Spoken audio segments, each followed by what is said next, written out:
Olá, meus amigos, um dia de muita paz para todos nós. Hoje, exatamente 20 de novembro de 2023, estamos nós reunidos para estudarmos a obra Memórias de um Suicida. Nós já estamos praticamente finalizando um capítulo, o capítulo 3. Nós estamos, nesse momento, dentro do hospital, no Hospital Maria de Nazaré, na enfermaria, onde cada um dos pacientes estão contando os seus sofrimentos, o que viveram, como fizeram e por que cometeram o suicídio. Então, no nosso estudo passado, nós ouvimos a dureza realmente das colocações de Camilo Castelo Branco, mostrando por que ele cometeu o suicídio, falou da revolta dele, falou da vaidade, do orgulho dele ter que admitir a cegueira, pensando nos seus inimigos, o que iriam falar. Mas a gente percebeu a voz do seu Camilo, o tom do seu Camilo, o sentimento do Camilo, assim, de muita revolta. Ele carregava essa emoção muito forte. À medida que ele foi contando, todos ali estavam a ouvir. Então vamos ver as consequências dessa fala do senhor Camilo. Vamos orar?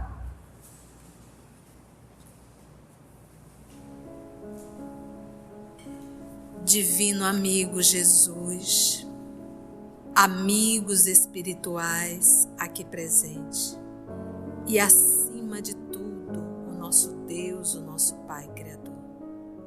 Nós iremos hoje, Jesus amado, ouvindo os relatos do Senhor Camilo, falando do suicídio, do seu próprio suicídio. Nós começamos, Senhor, a refletir, a pensar, a meditar nas responsabilidades que carregamos em torno do que falamos, em torno do que pensamos, em torno do que sentimos. Cada estudo, Senhor, nos ajuda a compreender o ser trino que somos, assumindo sempre a responsabilidade dos próprios pensamentos. Que nessa noite, amor amado, mais uma vez, o Senhor possa nos inspirar, que os amigos espirituais que aqui estão possam mais uma vez nos conduzir para que possamos ter uma melhor compreensão e que essa compreensão, Senhor, nos dê mais responsabilidade para com a nossa vida, para com as nossas atitudes. Muito obrigada, divino amigo, e é em teu nome que todos nós aqui nos encontramos.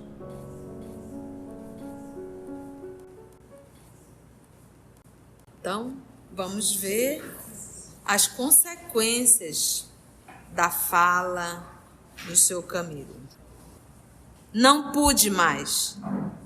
Faltou-me compreensão para tão grande anomalia. Não compreendi Deus, não entendi sua lei, não entendi a vida. Uma torrente de confusão insolúvel alagou-me o pensamento aterrado em face da realidade. Só compreendi uma coisa, que precisava morrer, devia morrer. E quando uma criatura deixa de confiar no seu Deus e Criador, torna-se desgraçada. É um miserável, é um demônio, é um réprobo. Quer o abismo, procura o abismo, precipita-se no abismo. Essa fala dele final mexeu com todos que estavam ali. E quando uma criatura deixa de confiar no seu Deus Criador, ele está falando agora com todos, e todos ali são suicidas. Então é você falar de uma doença que todos têm. Precipitei-me. Não sei que malvadas sugestões a minha facúndia, a minha eloquência blasfema espalhou pelo ambiente mórbido de nossa enfermaria. O que sei é que a triste assembleia deixou-se resvalar para as vibrações desarmoniosas entregando-se a pranto dolorido e crises impressionantes. Notadamente, o antigo exportador de vinhos, que era o senhor Jerônimo, e o universitário, que era o senhor Sobral, que eram os mais sofredores. Eu mesmo, a proporção que prosseguia na minha angustiante exposição, eivada, contaminada de conceitos doentios, tanto retroagia mentalmente às situações precipitosas de minha passada vida carnal, às fases doloridas e inelutáveis, invencíveis, que me deprimiram cruamente, que lágrimas rescaldantes voltaram a correr das minhas faces maceradas, machucadas, enquanto novamente se me obscurecia a visão. Lembra que ele desencarnou, ele estava cego. Ali ele estava enxergando. Quando ele voltou a contar, se contaminar emocionalmente, a visão novamente se perdeu. E me obscurecia a visão, e trevas substituíam os doces pormenores dos cortinados azuis esvoaçantes e das róseas trepadeiras galgando as colunatas dos balcões. Gente, isso aconteceu com o senhor Camilo porque ele contou, lembrou, sentiu e reviveu. E ele impregnou o ambiente e impregnou os pacientes. Isso acontece com cada um de nós. Quando você traz a história carregado, difere de eu sentar com amigos, eu preciso desabafar contigo. E você desabafa e comenta e fala, É diferente. Aqui não foi um desabafo dele. Aqui é uma raiva, é um ódio, é uma revolta, carregado de vibrações, é de crítica, porque ele passou a criticar todos, inclusive ele mesmo. Difere. E aí você viu a confusão. Então, que isso sirva de lições para todos nós. Quantas vezes a gente está em um grupo, alguém conta uma história desagradável e fica aquele clima desagradável? Ou nós mesmos. Às vezes uma reunião de família, uma coisa que aconteceu lá em 1980. Aí você traz aquela situação dolorosa, carregado com a tua raiva, e cria aquele ambiente desagradável. Numa reunião de família passou a ser uma reunião desagradável. Que eu possa selecionar o que eu vou falar, para que o ambiente possa ficar carregado de vibrações salutares. Entende? Então, as lições que a gente aprende são lições para a nossa vida. Então, eu tenho que estudar aqui e tenho que refletir e como isso vai atuar na minha vida. Então, eu não posso pegar uma lição, um livro Memória de um Suicida, por mera curiosidade. Não é esse o propósito da doutrina. É como isso vai ser inserido na minha vida. Então, aqui a gente já tem uma lição. O que eu falo, o que eu penso, reflete no meio e nas pessoas. Agora, você imagina quando eu tenho a consciência disso, eu começo a falar do bem.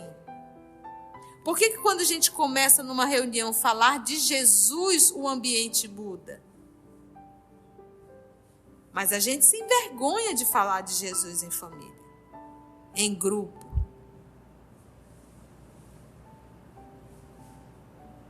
Mas o clima fica diferente. Bem, o que aconteceu? Se ele começou a ficar cego, os dois outros, o Jerônimo e o Sobral, e os demais, acudiram enfermeiros solícitos, cuidadosos, a verem o que se passava, uma vez que não era previsto o incidente. No Hospital Maria de Nazaré, o enfermo, rodeado das emanações mentais revificantes de seus tutelares e dirigentes, visitados por ondas magnéticas salutares e generosas, que visavam, que pretendiam a beneficiá-lo. Deveria auxiliar o tramento. Essa palavra tramento, ela não existe, tá? Se estiver no seu livro, você que acompanha em casa, faça uma correção, tá bom? Deveria auxiliar o tratamento, conservando-se silencioso, sem jamais se entreter em conversações de assuntos pessoais. Olha só. Então esse silêncio é o silêncio mental. E nós não temos essa mania de querer estar sempre falando um pouco da vida da gente, e esse pouco são esses lados ruins. Você adora falar da enfermidade, fica cultuando, teve uma briga, isso, aquilo, outro, e fala da briga toda vez. Aí é difícil. Isso atrapalha o nosso tratamento.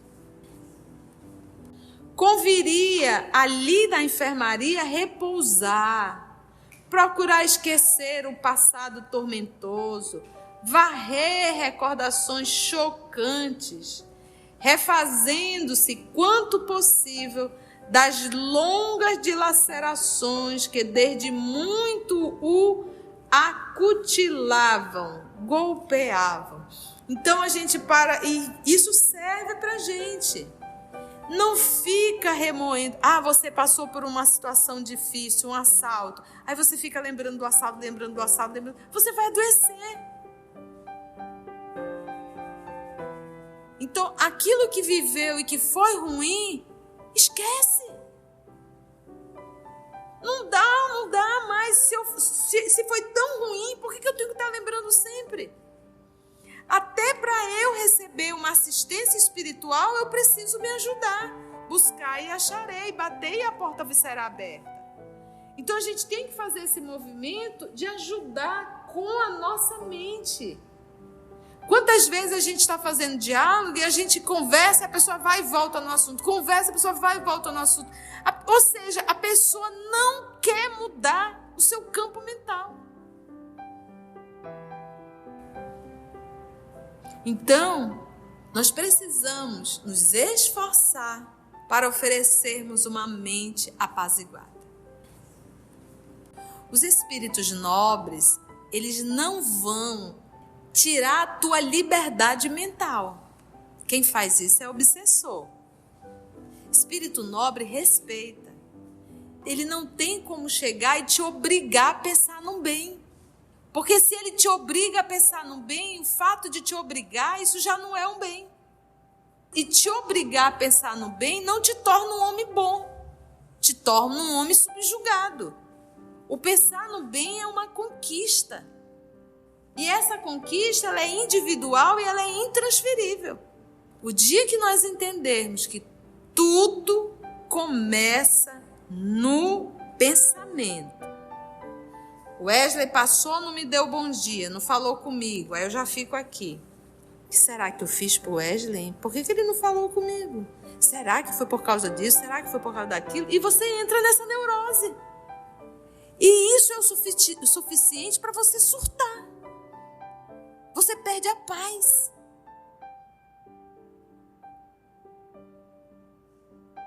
Às vezes você passa uma mensagem, mas a pessoa que está do outro lado fica, olha, ela leu.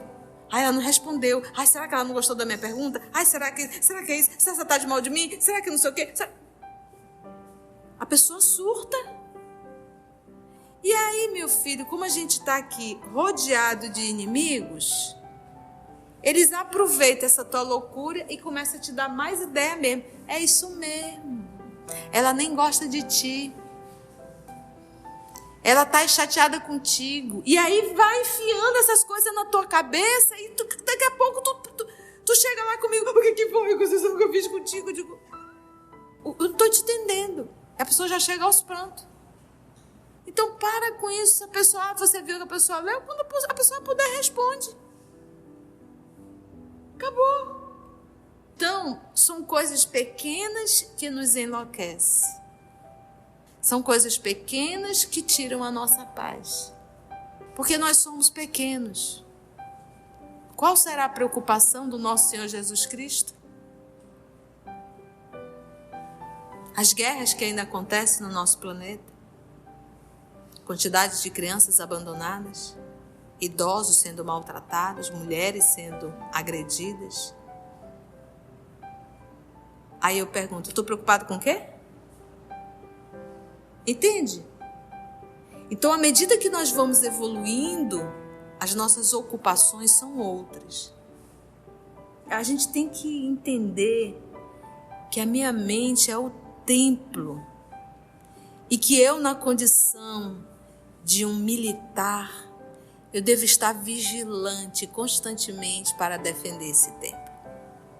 Por aqui eu posso chegar ao céu e por aqui, pela mente, eu posso ir ao inferno. Então a gente está vendo aqui os comentários do Senhor Camilo levar ele e os amigos ao inferno.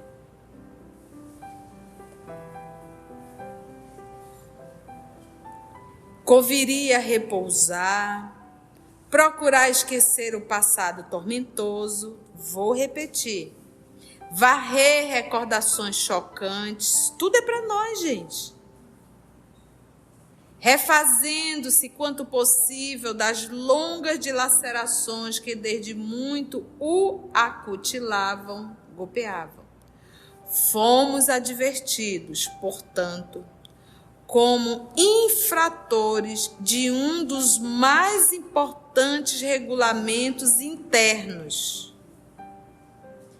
E nem poderíamos exculpar-nos alegando ignorância, porque ao longo das paredes, letreiros fosforescentes, a cada momento, despertavam nossas atenções com permanentes pedidos de silêncio, enquanto a própria instituição oferecia o exemplo, movimentando suas constantes azáfamas, correria, sob o controle de criteriosa discrição. Então, os próprios trabalhadores resolviam tudo no silêncio e na discrição. E olha que eles estão dentro de um hospital, aonde eles recolhem só suicida. E não tem trabalhador agoniado correndo, não, maior silêncio. E eles, como paciente, não contribuíram. Então, quebraram uma regra, né? E, embora bondosamente declarassem que uma reincidência implicaria em atitude punitiva por parte da direção, qual a transferência para o isolamento. Porque a fala do seu Camilo machucou a ele e machucou aos demais. Então, se ele continuar, eles em si, porque cada um contou a história, aquilo foi ficando cada vez mais denso, eles terão que ir para o isolamento. Ficar só. E caso venham a estar recordando, fica ali isolado, aquilo não contamina o ambiente. Eles aqui contaminaram todo o ambiente. Então, eu tenho que começar a refletir que a minha fala pode contaminar o ambiente. Ele está falando aqui de um hospital espiritual. Aí o professor trouxe o hospital físico. São ambientes contaminados. Porque ali nós temos profissionais que não são comprometidos, não têm a mínima noção do que é pensamento. Obviamente que existem alguns profissionais que até antes de um procedimento cirúrgico, eles se reúnem e fazem uma prece. Já tem alguns irmãos que fazem isso, mas a grande maioria não. Então, imagina cada profissional daquele carregando a sua conduta.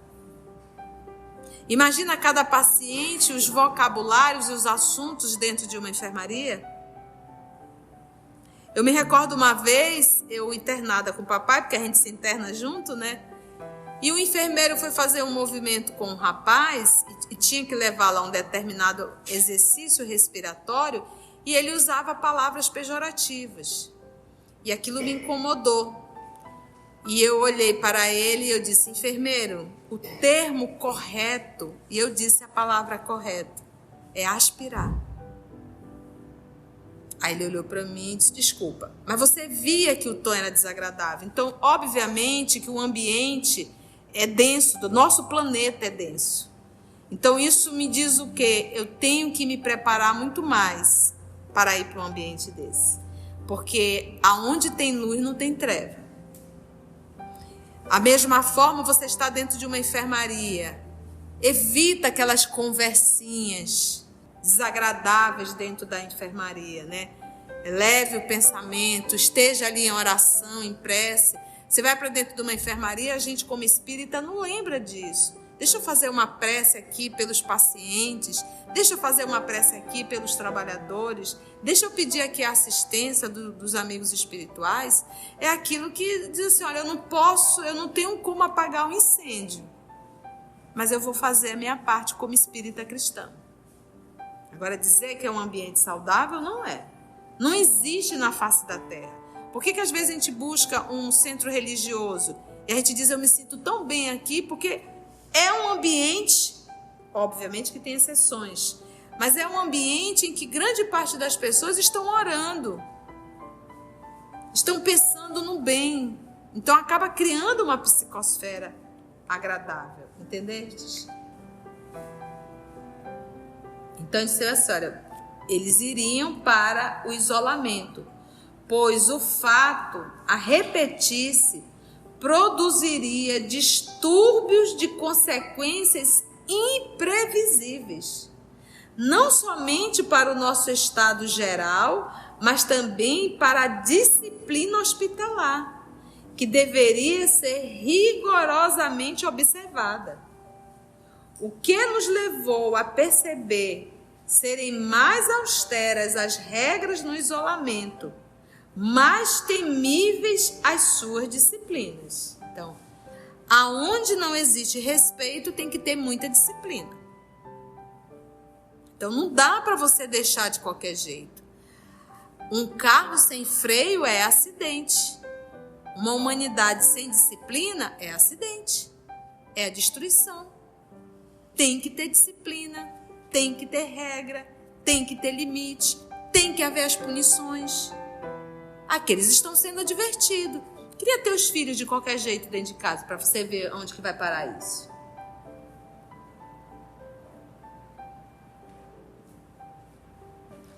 E para que medida tão ríspida fosse evitada, estabelecida foi severa vigilância em nossa dependência. Severa vigilância. Desde aquele momento, um guarda do regimento de lanceiros hindus, aquartelados no departamento de vigilância, foi designado para o plantão em nossos apartamentos. Cerca de um quarto de hora depois, enfermeiro, loiro e risonho, jovem que andaria pelos 23 anos, o qual entrevíramos ao darmos entrada no importante estabelecimento do astral. Astral é mundo espiritual. Por ser um daqueles que nos receberam a par de Romeu e de Alceste, visitou-nos fazendo-se acompanhar de mais 2 obreiros, 2 trabalhadores da casa. E, irradiando simpatia, foi dizendo muito afetuosamente, pondo-nos à vontade: meus amigos, chamo-me Joel Steele, sou, ou fui, como queiram, português nato, mas de origem inglesa. Em verdade, o velho Portugal foi sempre muito querido ao meu coração. Jamais pude esquecer os dias venturosos que em seu seio generoso passei. Fui feliz em Portugal, mas depois os fados me arrastaram para o país de Gales, berço natal de minha querida mãe, Doris Mary Steele da Costa. E então, bem, é como compatriota e amigo que vos convido ao gabinete cirúrgico a fim de serdes submetidos aos necessários exames, pois que se iniciaram neste momento os trabalhos de cirurgia. E quando o jovem Joel Steele diz assim, ó, os fados me arrastaram para o país de Gales, né? É o destino, tá? Me arrastaram para o país de Gales. Então, o jovem Joel Steele, vai levar os pacientes agora para um trabalho de cirurgia. Porque lembra que todos eles carregam as impressões do suicídio no perispírito. Esse centro cirúrgico, gente, é esse movimento no corpo perispiritual. Porque as marcas estão no perispírito. Vamos lá ver. Prontificamo-nos esperançados. Não desejávamos outra coisa desde muito tempo. As dores que sentíamos, nossa indisposição geral, refletindo penosamente o que ocorrera com o corpo físico material, havia muito que nos fazia ansiar pela presença de um facultativo, ou seja, de um médico. Mário e João, cujo estado era melindroso, foram transportados em macas, enquanto os demais seguiram amparados pelos braços fraternos dos enfermeiros bondosos. Vamos lembrar Mário. Como foi que Mário desencarnou? Mário Sobral se enforcou. João de Azevedo, envenenamento. Lembra? Então, esses dois eram que estavam numa situação pior e esses dois foram em maca, certo? Envenenamento, João de Azevedo. Pude, então, distinguir algo dessa casa magnânima, assistida pela carinhosa proteção da excelsa Mãe do Nazareno. Não somente o excelente conjunto arquitetônico seria digno de admiração, também a montagem, o grandioso aparelhamento, conjunto de peças extraordinárias, apropriadas às necessidades da clínica do astral, demonstrando o elevado grau que atingira a medicina entre nossos tutelares, muito embora se não tratasse o local onde nos encontrávamos de zona adiantada da espiritualidade. Médicos dedicados e diligentes, ou seja, zelosos, atendiam com fraternas solicitudes, cuidados, aos míseros necessitados dos seus serviços de proteção. Estampavam-se em suas fisionomias bondosas o compassivo interesse do ser superior pelo mais frágil, da inteligência esclarecida pelo irmão infeliz, ainda mergulhado nas trevas da ignorância. Entretanto, nem todos trajavam uniformes à indiana. Muitos envergavam longos aventais vaporosos e alvíssimos, quais túnicas singulares, notáveis, de um tecido fosforescente. Imagina! Não assisti ao que foi passado com meus companheiros de desdita, de desventura. Quanto a mim, chegando ao pavilhão reservado aos labores, aos trabalhos assistenciais, fui transferido dos cuidados de Joel Steele para os do jovem doutor Roberto de Canalejas, o qual me encaminhou para determinada dependência, na qual minha organização físico-espiritual, ou seja, o perispírito, foi submetida a minuciosos e importantes exames. Carlos de Canalejas, pai do precedente, ancião venerável, antigo facultativo, ou seja, médico espanhol, que fizera da medicina um sacerdócio, página heróica de abnegação e caridade digna do beneplácito, ou seja, da aprovação, do médico celeste, E mais um dos psiquistas, e aí tem uma nota da editora. Pessoa que estuda psiquismo, doutrina filosófica que supõe ser a alma formada por um fluido especial que anima todos os seres vivos. E mais um dos psiquistas hindus que nos socorreram à chegada. Quem é? Rosendo. Foram os meus assistentes. Roberto passou então a assistir ao importante labor, qual doutorando, qual aluno, as lições dos mestres nos santuários da ciência. O que vinha esclarecer e encontrar-se ele ainda em aprendizado na medicina local. Lembra do André Luiz? Ele chegou no mundo espiritual já atuando como médico? A minha organização astral, ou seja, o perispírito, prestaram socorros físico-astrais, justamente nas regiões correspondentes às que, no envoltório físico terreno, foram dilaceradas pelo projétil de arma de fogo de que me utilizara para o suicídio. Ou seja, os aparelhos faríngeo, auditivo, visual e cerebral, pois o ferimento atingira toda essa melindrosa região do meu infeliz envoltório carnal.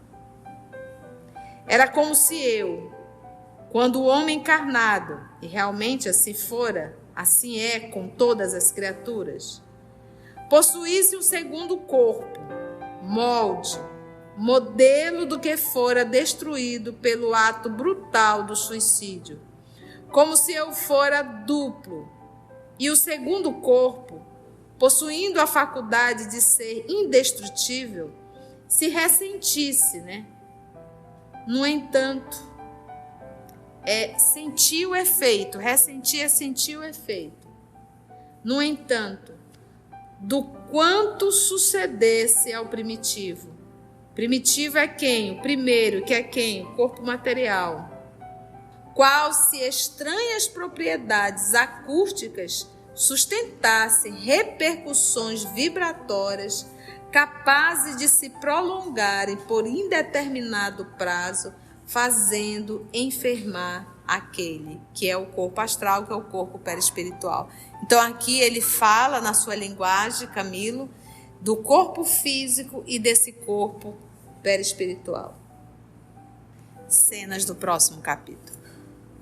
Vamos ficar aí nesse atendimento médico do senhor Camilo. Alguma dúvida? Ficou claro, gente? Então a gente para e pensa qual a lição que eu aprendi hoje, Qual a responsabilidade que a lição de hoje me traz na minha vida, no meu cotidiano, Então, acredito que hoje uma lição muito presente é a responsabilidade com o que pensamos. Então, vamos ouvir uma música do nosso querido professor Valdeir. E eu vou pedir para Rondelli, você vem fazer a nossa prece de encerramento, Rondelli, por favor?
ajudes a encontrar a tua luz da vida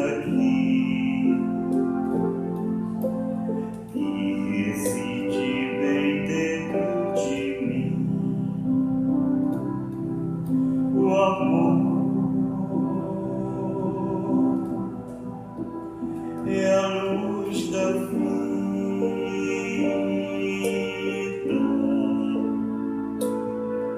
a paz, a confiança,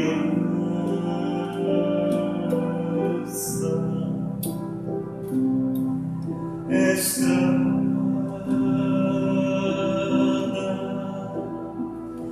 colorida,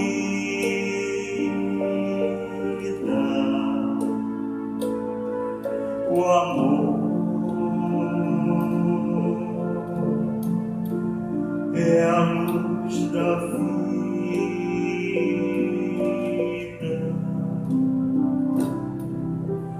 Pai, preciso que me ajudes, quero encontrar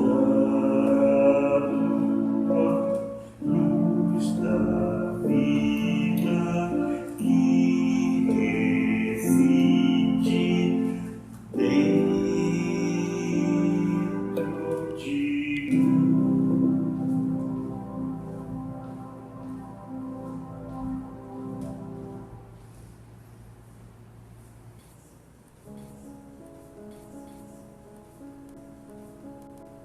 Jesus, nosso querido Mestre, nosso irmão maior, te somos gratos, Jesus, pela oportunidade que ora estamos tendo para estudar